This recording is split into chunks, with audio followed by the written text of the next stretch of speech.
Okay, I just got done reading Schindler's List. Wow. The savagery of this book is incredible. Let me just say it starts out slow, okay, to me at least, because it's a lot of just facts about slaughter. It picks up towards the middle and the ends. In the beginning, I found it a little difficult to read. So they're trying to establish. This is written in 1982 by an Australian, I believe. But he was trying to establish Thomas Keneally, like before you follow before the war began, and then through the war, and then after. Pretty much all of Schindler's life, and he claims that Schindler is a fictional character. Okay, you just gotta love that statement. He doesn't really exist. I don't know if I see the reflection or. Okay, but I mean, as I've read in other books like Northwest Passage, where not the main character, but Rogers Rangers, it was Major Rogers. He was also considered, this is a book written in 1938, he was also considered a fictional character too. But when you look him up on Wikipedia, these people actually existed. How can you make this stuff up? I don't believe it. All the mass slaughters that occurred with the Jews, just working them to death, or making them work and then killing them later, or just sending them through the gas chambers, doing weird experiments on the children with the Dr. Mendel.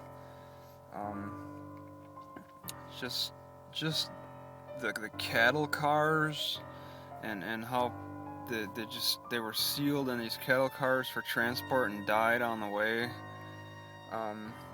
There's only so much you can make up, but out of all the chaos, we follow Schindler's story from the beginning of the war, where he worked as a manager of an enamel factory.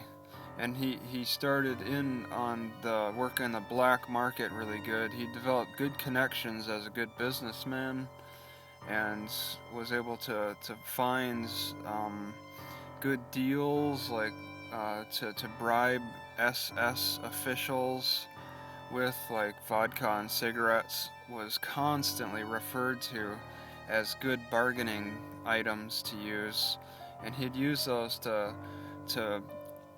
curry favor for his Jew workers. In all, he was said to have saved 1,200 Jews. Okay. And that took a lot of work. I mean, he was arrested 4 times over the course of the war, and accused of being a Jew lover, or accused that his factory wasn't working up to par. He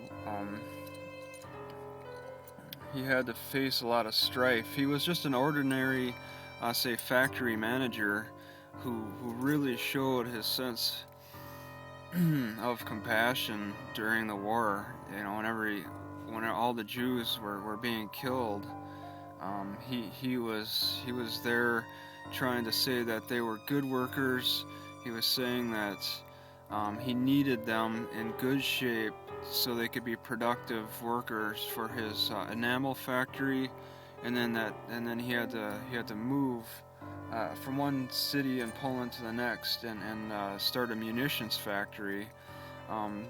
But he made his Jew factory workers made shoddy munitions that wouldn't work. And he didn't make complete munitions. He only made parts of the munitions. But they apparently never worked, and the ones that did work may have been bought on the black markets.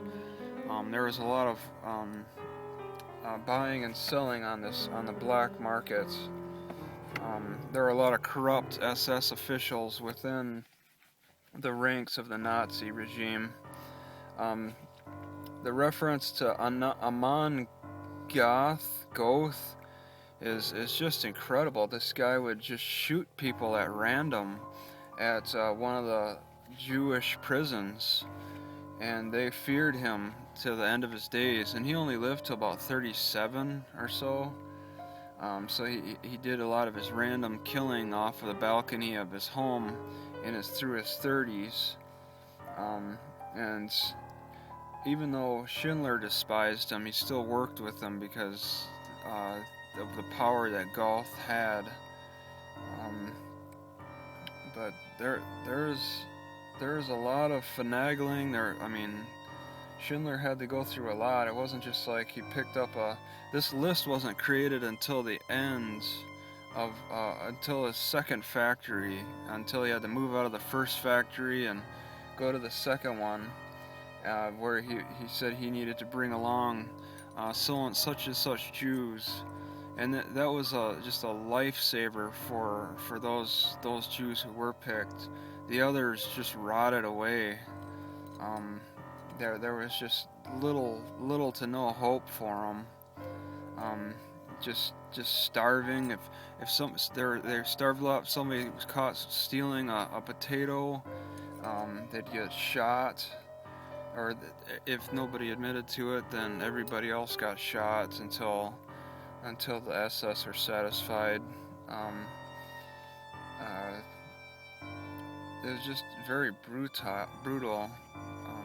So it's really concerning how the Germans were treating the Jews, and you follow it all the way through between the rise of the war, when they were really extremely brutal, and then to the Jews, and then they were brutal at the end out of bitterness when the Germans were losing the war, and then the Jews were just scared after that, especially in Schindler's factory, and so they had to protect themselves and stay on guard.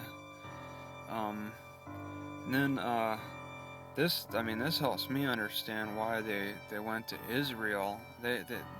There's nobody, there are no neighbors who they could trust.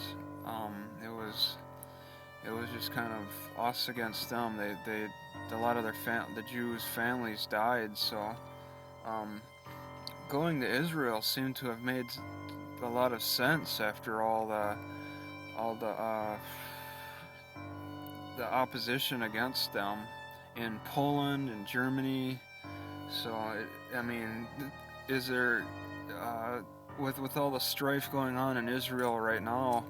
It can't be that much different than World War II. It's like they're reliving World War II every day in Israel. Just with people who don't like them, they're well aware of it.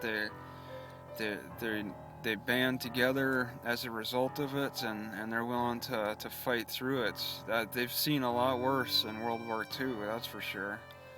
Israel is just something they were trained for from World War II.